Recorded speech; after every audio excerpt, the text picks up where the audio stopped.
கர்த்தருடைய பரிசுத்த நாமத்துக்கு மகிமை உண்டாவதாக. கர்த்தர் நல்லவர், அவரோட கிருபை என்றும் உள்ளது.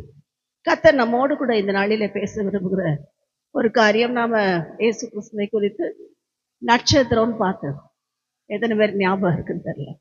எப்படி தியானித்திருக்கிறோம் அவரை ஒரு நட்சத்திரமாக, ஒரு மெகா ஸ்டார், நாம எல்லாம் சூப்பர் ஸ்டார் என்று சொல்லி தியானித்திருக்கிறோம்.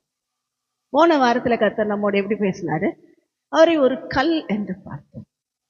தள்ளப்பட்ட கல், தலைக்கு மூளைக்கல் ஆயிற்று என்று சொல்லி கடந்த வாரத்தில் ஆவியானவர் நம்மோடு பேசினார். இந்த நாளில் நாம் என்ன பார்க்க போறோம்னா, துளிர். இயேசு எப்படி வெளிப்படுகிறார் கர்த்தருடைய பிள்ளைகளுக்கு? துளிரை போல வெளிப்படுகிறார். அதை குறித்து ஆவியானவர் என்னோடு கூட பேசினார். வாசிக்கலாம். ஏசாயா எழுதின தீர்க்க தரிசன புத்தகம் 11ஆம் அதிகாரம் 1ஆம் வசனத்தை நாம் வாசிக்கலாம்.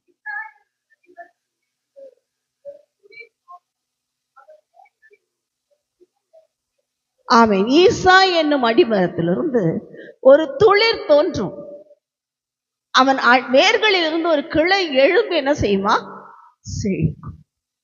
அப்படின்னா என்ன அர்த்தம்? அடிமரத்துல இருந்து துளிர் தோன்றுதுன்னா என்ன அர்த்தம்னா, அந்த மரம் முழுவதும் வெட்டப்பட்டு போயிட்டு என்று அர்த்தம். வெட்டிட்டாங்க. எத்தனையோ மரத்தை பார்க்குறோம்ல, வெட்டிடுவாங்க. கொஞ்ச நாள் கழிச்சு பார்த்தா அந்த மரத்து மேல பச்சையா இலை. அதுக்கு பேர் தான் என்னது? துளிர். காரணம் ஏன் அந்த துளிர் வந்தது? இன்னும் அடிமரம் வேர் இன்னும் உயிரோட இருக்கு. வேர் செத்து போச்சுன்னா ஒன்றும் பண்ண முடியாது. வேர் இன்னும் உள்ள இருக்கு. ஆனால் அடிமரம் என்ன செய்தது? அடிமரம் உள்ள போயிட்டதுனால மேலே கட் பண்ணிட்டாங்க. ஒண்ணுமே இல்லாத போல ஒரு சூழ்நிலை. இது யாருக்கு ஏற்பட்ட சூழ்நிலைனா, இஸ்ரவேல் ஜனங்களுக்கு அந்த நாளிலே ஏற்பட்ட ஒரு சூழ்நிலை, ஒரு சோதனை. அவர்கள் பாவம் செய்தது நிமித்தம் இயேசுவை ஏற்றுக்கொண்டு தேவனை பின்பற்றி அவர்கள் நியாயப்பிரமாணத்தின்படி வாழ்ந்து கொண்டிருந்த ஜனங்கள் இப்ப என்ன ஆயிடுச்சுன்னா, கர்த்தருடைய பரிசுத்த நாமத்துக்கு ஸ்தோத்திரம், இப்ப என்ன பண்ண ஆரம்பிச்சுட்டாங்க? எல்லா ஜாதிகளோடு சேர்ந்து அவங்களும் விக்கிரகத்துக்கு திரும்பிட்டாங்க. அவங்களும் விக்கிரக ஆராதனை பண்ண ஆரம்பிச்சிட்டாங்க. தேவைப்பட்டா என்ன செய்யறது? இயேசுவை பிடிச்சிக்கலாம், இல்லைன்னா விக்கிரகத்தையும் பிடிச்சிக்கலான்னு போயிட்டாங்க. இப்ப இந்த சூழ்நிலையில தான் முதல்ல ஒரு கூட்டம், 10 கோத்திரம், இவர்கள் என்ன செய்தார்கள்? அவர்களுக்கு பேர் இஸ்ரவேலர் என்று பேர்.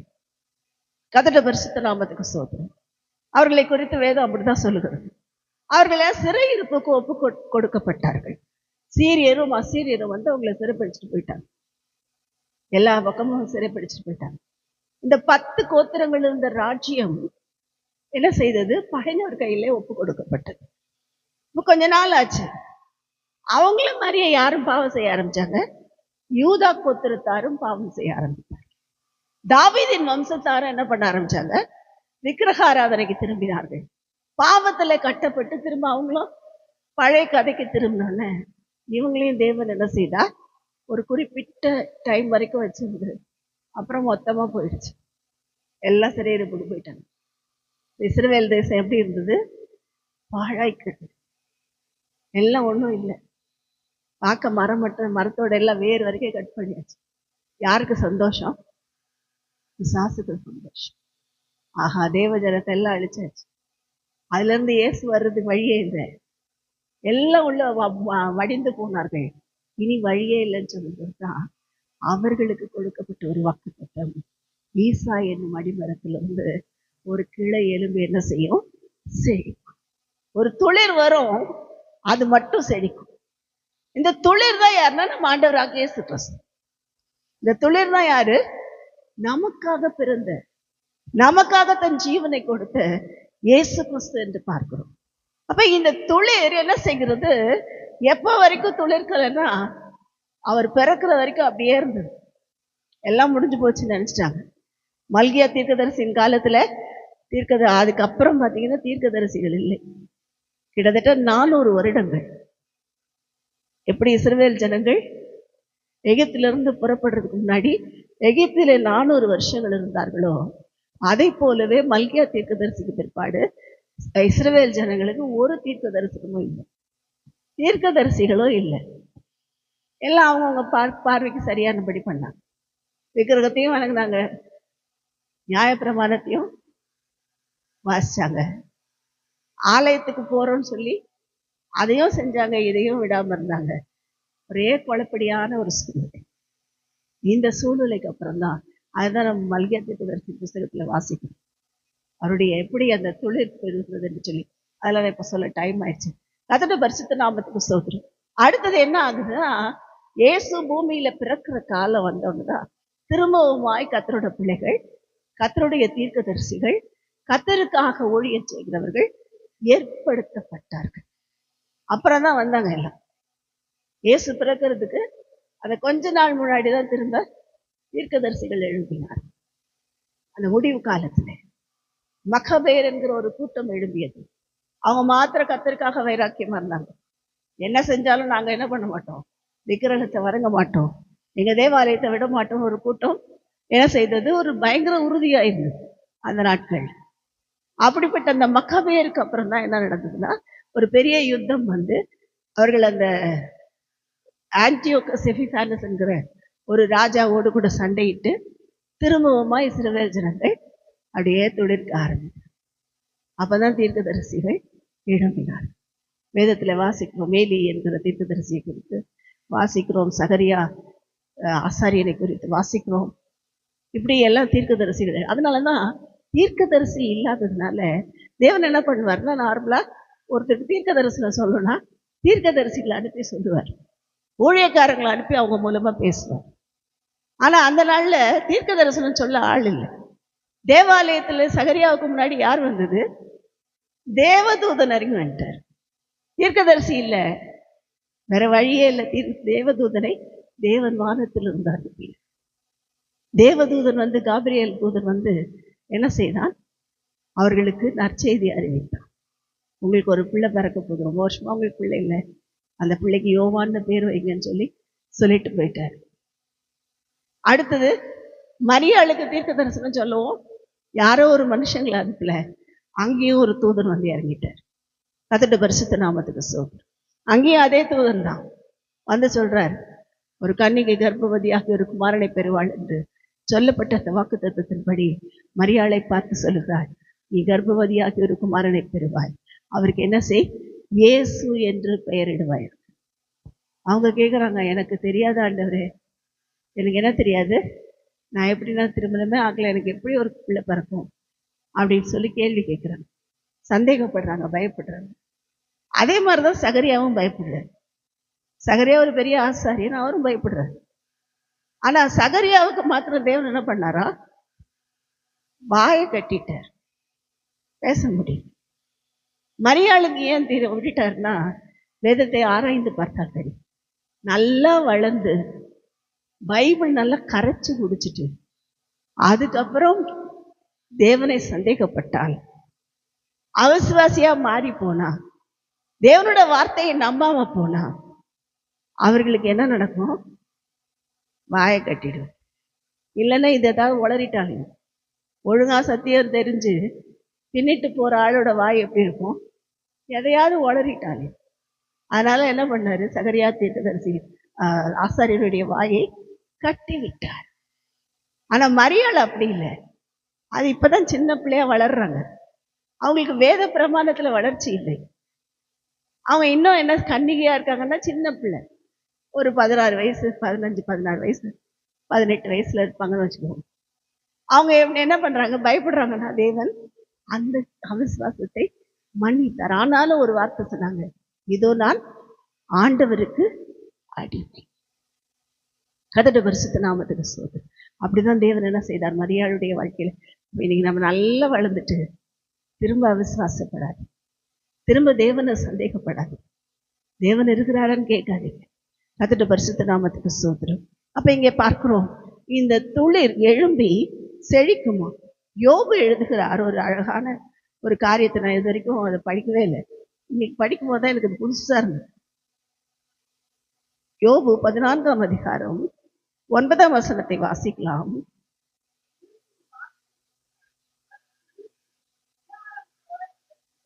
எதனால வளருமா, தண்ணீருடைய வாசனை. தண்ணீருக்கு வாசனை இருக்கா? நம்ம தண்ணிக்கு இருக்கும், மருந்து கலந்து அனுப்புறாங்க, குளோரின் நாத்தம் அடிக்கும். நம்ம தண்ணிக்கு வாசனை, ரியலா மழை தண்ணி எடுத்து பாருங்க, அதுல வாசனை இருக்கான்னு தெரியாது.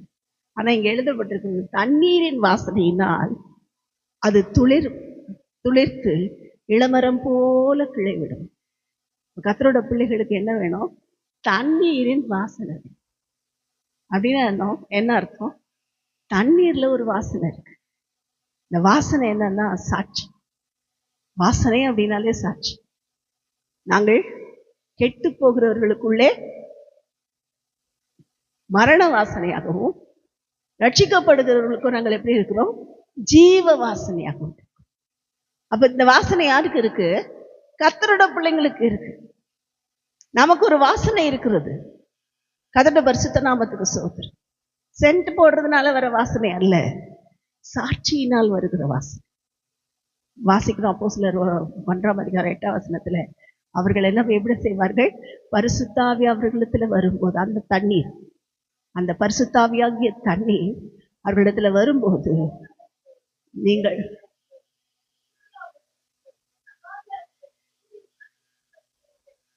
ஆமா, அவர்கள் என்ன செய்வார்கள்? பரிசுத்தாவி வந்த உடனே, அவரை அவர் உள்ள வந்த உடனே எங்கெல்லாம் சாட்சியா இருப்பாங்க? எருசலேம், யூதேயா, சமாரியா, பூமியின் கடைசி பரியந்தம் எனக்கு சாட்சிகளாக.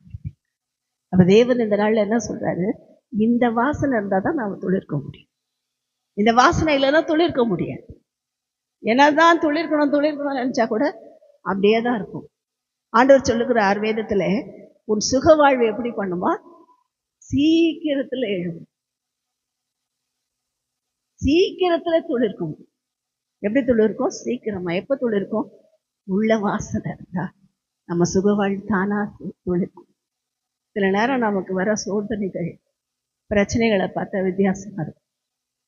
நம்ம என்னதான் சில நேரம் இந்த டேப்லெட்ஸ் எல்லாம் நம்பினோம்னா அது நம்மள அழகா வேலையை மாட்டோம். நான் அடிக்கடி யோசிப்பேன், இந்த மருந்து மாத்திரைனால இல்லை யோசிப்பா, உங்க கிருபையினால் நாங்கள் நிலை நிற்கிறோம். ஏன்னா அது ஒன்றும் வேலை செய்யாது, இல்லைன்னா ஏமாத்தோம். நான் யூஸ் பண்ற அந்த பென், அதுல மருந்து போட்டு இது பண்ணும்போது ஸ்ப்ரிங் போயிடுச்சு. அது இன்ஜெக்டே ஆக மாட்டேன். கிட்டத்தட்ட 1 மாசமா பாதி கூட உள்ள போல மருந்து. எனக்கும் தெரியல, ஏறி ஏறி அப்புறம் நிறைய ஏறி. அதனால எங்கேயும் கொஞ்ச தூரம் நடந்தா முடிச்சுவாங்க, கொஞ்ச தூரம் ஸ்ட்ரெயின் பண்ண முடியும். அப்பதான் பார்த்தா அது போயிடுச்சு. அது என்ன செய்யுது? அந்த ஸ்ப்ரிங் கிட்டத்தட்ட ஈஸியா பறந்தப்ப அதை யூஸ் பண்ண ஆரம்பிச்சது. அதனால அந்த இது போயிடுச்சு, பெண். அது போனதுனால தெரியல எங்களுக்கு. அவ என்ன பண்ணுது? நம்மள ஏமாத்து. இவங்க என்ன பெரிய இதுவாயிடுவாங்க, எப்படி ஸ்ட்ரென்த் ஆயிடுவாங்க. தேவன், நான் உன்னை பலத்தால் இடை கட்டுவேன், நீ காத்திரு, நான் புது பலத்தால் நிரப்புவேன் அப்படின்னு சொல்லுவாரு. ஆனா நம்ம சாப்பிட்ற மருந்தே நம்மை அநேக வேளைகள்ல பலவீனப்படும். அநேக வேளைகள்ல நம்ம மருந்தே நமக்கு விஷமா மாறி. அப்படிதான் நடக்குது நிறைய பேரோட வாழ்க்கையில. ஒரு மருந்து சாப்பிட்டா ஒண்ணுக்கு இன்னொன்னு. தலைவலிக்கு மருந்து சாப்பிட்டா வயிற்று வலி, வயிற்று வலிக்கு மருந்து சாப்பிட்டா நெஞ்சு வலி. ஆக மொத்தம் ஏதோ ஒரு வலி வந்துகிட்டே இருக்கு. காரணம் என்ன? எல்லாமே குறை உள்ளது. இந்த துளிர்க்கிறதற்கு தண்ணீரின் வாசனை இருந்தாதான் துளிர்க்கும். உன் சுக வாழ்வு சீக்கிரத்துல துளிர்க்கும் அப்படின்னு சொன்னா, அது எப்ப துளிர்க்கும்? நான் தேவனுக்காக நிற்கும் போது, என் சாட்சி வெளிப்படும் போது. ஒருவேளை மருந்து கைவிட்டாங்க, ஒருவேளை டாக்டர்ஸுடைய ஞானம் மாறி போனாலும், அவங்களே மருந்து மாத்தி எழுதி கொடுத்துட்டாலும், தேவன் என்ன செய்வார்? நம்ம துளிர்க்கப்படும். அது எப்படி நடந்துச்சுன்னு அவங்களுக்கும் தெரியாது, நமக்கும் தெரியாது. எல்லாம் வெட்டி போட்டாச்சு, அவ்வளவுதான், முடிஞ்சு போச்சு நினைச்சிட்டு இருக்கோம். அதுல இருந்து ஒரு சின்ன துளிர் வரும். அந்த துளிர் எழும்பி செழிக்கும். கர்த்தருடைய பரிசுத்த நாமத்துக்கு ஸ்தோத்திரம். அப்ப நம்ம என்ன செய்கிறார்? துளிர்க்க பண்ணுகிற தேவனா இருக்கிறார். கர்த்தருடைய பரிசுத்த நாமத்துக்கு ஸ்தோத்திரம். இன்னொரு காரியத்தை நான் பார்க்கும்போது, ஊழியத்துல அநேக வேளைகள்ல செழிப்பு எப்ப வரும்னா, இந்த துளிர்ப்பு எப்ப வரும்னா, தேவனுக்காக நாம் இருக்கணும். வேதத்தை நமக்கு நல்லா தெரியாதனால வசனம்லாம் சொல்ல போறதில்ல, நமக்கு தெரியும். ஆரோனுக்கும் கூட இருந்த மற்றவங்களுக்கும் சண்டை வந்துச்சு. உன் கூட மாத்திரம்தான் கர்த்தர் பேசுவாரா? நீதான் ஊழியம் செய்யணுமா? உன்னதான் ஊழியத்துக்கு அழைச்சாரா? எங்களுக்கெல்லாம் தெரியாதா? நாங்களாம் செய்ய மாட்டோமா? தாத்தா ஆபிரகாம் எல்லாம் ஒரு கூட்டம் கூடிட்டாங்க. உனக்கு என்ன தெரியும் ஊழியத்துல? நாங்க பெரிய ஆளு, மோசையும் நீயும் சேர்ந்து எங்களை ஏமாத்துறீங்க, எங்களை என்ன செய்யறீங்க, வஞ்சிக்கிறீங்க அப்படி சொல்லி ஒரு கூட்டம் கூடி சண்டை போட்டு கொண்டிருக்கிறார்கள். தேவன் என்ன செய்தார்? மேகத்தில் இறங்கி ஒரே ஒரு வார்த்தை சொன்னார், எப்ப எல்லா கோத்திரத்துக்கோலையும் வாங்க. எல்லாம் 12 கோத்திரமும் எல்லாரும் ஒரு கோல் எடுத்து, ஒரு வாதுமை செடியின் கோலை கொண்டு வந்து வைக்க சொல், என் சமூகத்துல வை அப்படின்னாரு. சரி, எந்த கோத்திரம் தெரிஞ்சுக்குமோ அந்த கோத்திரம் மாத்திரம் துளிர்க்கோன்னு சொல்லிட்டாரு. துளிர்க்கிறதுக்கு வழியே இல்லை, வேறு இல்லை, கட் பண்ணியாச்சு. இது வேறாது இருக்கு. ஆனா தேவ சமூகத்துக்கு போனதுல வேறும் இல்லை. அந்த இதுல பார்த்தா வெறும் கிளை, அதுதான் கிளை எழும்பி செழிக்கிறது. கிளை மாத்திரம் இருக்கு. இதை மாத்திரம் கொண்டு போய் 12 கோத்திரத்தையும் கொண்டு போய் வச்சுட்டாங்க. வச்சுட்டு மோசே ஜெபிக்கிறார். அடுத்த நாள் காலையில பார்த்தா எல்லா கோலும் அப்படியே தான் இருந்தது. ஆரோனின் கோல் மாத்திரம் பூ பூத்து வாதுமை கண்கள். கதட்டு பரிசு ஒண்ணுமே இல்லை. இது எப்படி நடக்கும்? தேவ சமூகம் நம்ம வரும்போது, தேவனுடைய பிரசன்னமாகிய அந்த அபிஷேகம் நம்ம இறங்கும் போது, எல்லா வெறுமையான வறட்சியான போராட்டமான சூழ்நிலைகளிலும் அது எழும்பி துளிர்க்கும். கதட்ட பரிசுத்த நாமத்துக்கு சொல்றேன். அதுதான் செய்தது ஆரோனுடைய வாழ்க்கையில். இப்ப சொல்றாரு, ஆரோனை தான் நான் தெரிஞ்சுக்கிட்டேன், உங்களெல்லாம் யாரையும் தெரிஞ்சுக்கல. அப்ப தேவன் சில வேளைகள்ல ஊழியர்களை அங்கீகரிக்கிறது கூட துளிர்க்கிற அனுபவத்தை கொடுப்பார். எத்தனை வெட்டி போடணும்னு நினைச்சாலும் துளிர்த்துக்கிட்டே இருப்பார், என்ன பண்ணணும்னு நினைச்சாலும் வந்துகிட்டே இருப்பார். எப்படி வர்றாங்கன்னு தெரியாது. நம்மை கொண்டு செய்ய வேண்டியதை அவர் செய்கிற தேவன். அப்ப என்ன செய்கிறார்? அந்த கிளை எழும்பி செழிக்கப்படும். கதட்ட பரிசுத்த நாம் இந்த நம்முடைய வாழ்க்கையில கூட தேவன் அதை தான் விரும்புகிறார். அவர் அப்படிதான் என்ன செய்தார்கள்? எல்லா விதத்துல எல்லாரையும் அவரோட ஊழியத்தை அழிச்சிடணும் தான் வந்தாங்க. அவர் செய்யற ஊழியத்தை மறைச்சிடணும்னு வந்தாங்க. அவர் அற்புதம் செஞ்சா பேசாத, வெளியே போய் சொல்லாத இருந்தாங்க. ஒருத்தன் பிசாசு பிடிச்சு வந்து அவனை நீ எப்ப எல்லாத்தையும் இதெல்லாம் சொல்லக்கூடாது அப்படின்ற. ஒருத்தன் பேசவே இல்லை, ஊமையா தான் இருந்தான். அவனை பார்த்து தேவனை குறித்து சொல்லாது. பார்வை இல்லாம இருந்தான், நீ அவரை மகிமைப்படுத்தாரு. என்ன செய்ய சொல்றாங்க? இவங்கள சொல்றாங்க, எங்க புராணம் பாடுப்பா, நாங்க தான் ஊழியர்கள், இயேசு ஊழியம் செய்யல. ஏன்னா நாங்க தான் ஆதியிலிருந்து தெரிந்து கொள்ளப்பட்ட சந்ததி, நாங்க தான் பெரிய ஆசாரியர்கள், நாங்க தான் பெரிய நியாய பிரமாணிகர்கள், நாங்க தான் பெரிய ஆட்கள் என்று சொல்லி இயேசுவின் ஊழியத்தை அழிக்க எழுப்பினார்கள். அவ்வளவுதான்னு நினைச்சாங்க. அந்த கல்லறையில கொண்டு போய் ஒரு பெரிய கல்லை வச்சோடனே அவ்வளவுதான், முடிஞ்சு போச்சு. இந்த வேர் எலும்பிச்சு துளிர்ச்சிச்சு எல்லாம் போட்டிருக்கேன், அதெல்லாம் கூட அவங்களுக்கு தெரியல. இதெல்லாம் இப்போ படிச்சிருக்காங்க. ஏன்னா ஏசியா எழுதுனது எல்லாம் படிச்சிருக்காங்க, பெரிய படிப்பாளிகள். இப்ப என்ன ஆயிடுச்சு? அவர் பிறந்தப்பையும் அவரை அழிக்க தேடினார்கள், அவர் ஊழியத்திலையும் அவரை அழிக்க தேடினார்கள். கொண்டு போய் கல்லறையில வச்சப்பையும் என்ன செய்தார்கள்? இதோட முடிஞ்சது.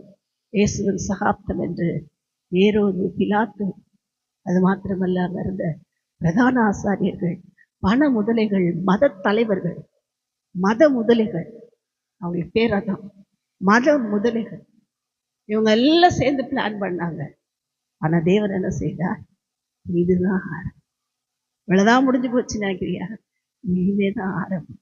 இயேசுவின் ஊழியமே இனிமேதான் ஆரம்பம் என்று சொல்லி தேவன் இயேசுவை வானோர் புதலத்தோர் பூமியின் கீழாருடைய முழங்கால்கள் எல்லாம் முடங்கும்படி மேலான நாமத்தை கொடுத்து உயிரோட எழுப்பினார்.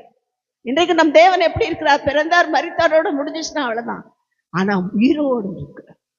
இன்றைக்கும் உயிரோடு இருக்கிறார். இன்றைக்கும் நமக்காக பரிந்து பேசுகிறார். அப்ப நம்மளை அவ்வளவுதான் நினைக்கிறாங்களா? இதோட இவங்க கதை முடிஞ்சிச்சு நினைக்கிறாங்களா? இனிமேதான் நம்மை கர்த்தர் எடுத்து உபயோகப்படுத்த போகிறார். இனிமேதான் நம்ம வாழ்க்கையை எடுப்பித்து கட்ட போகிறார். இனிமேதான் நமக்கு புதுபலத்தை கொடுக்க போகிறார். இனிமேதான் தேவனுக்காக ஓடும்படி நம்முடைய கால்களை மான்கால்களை போல மாற்றும். தேவனாலே கூடாதவைகள் ஒன்றுமே இல்லை. அப்ப இன்றைக்கு தேவன் நம்மோடு பேசுகிறது போல துளிர்க்கிற ஒரு வாழ்க்கையை கொடுக்க போகிறார். இயேசு எப்படி துளிர்த்தாரோ அப்படியே நம்முடைய வாழ்க்கையிலும் ஒரு பெரிய செழிப்பை, ஒரு துளிர்ப்பை கொடுக்க போகும். தேவனோட கருத்துல ஒப்பு கொடுப்போம். கர்த்தர் நம்மோடு நிச்சயமாய் பேசியிருக்கிறார். பேசின இந்த வார்த்தைகள் இப்படி இந்த கிறிஸ்துமஸ் நன்மைகளை நாம் பெற்றுக்கொள்ள கர்த்தர் தாமே நமக்கு கிருபை தருவார்.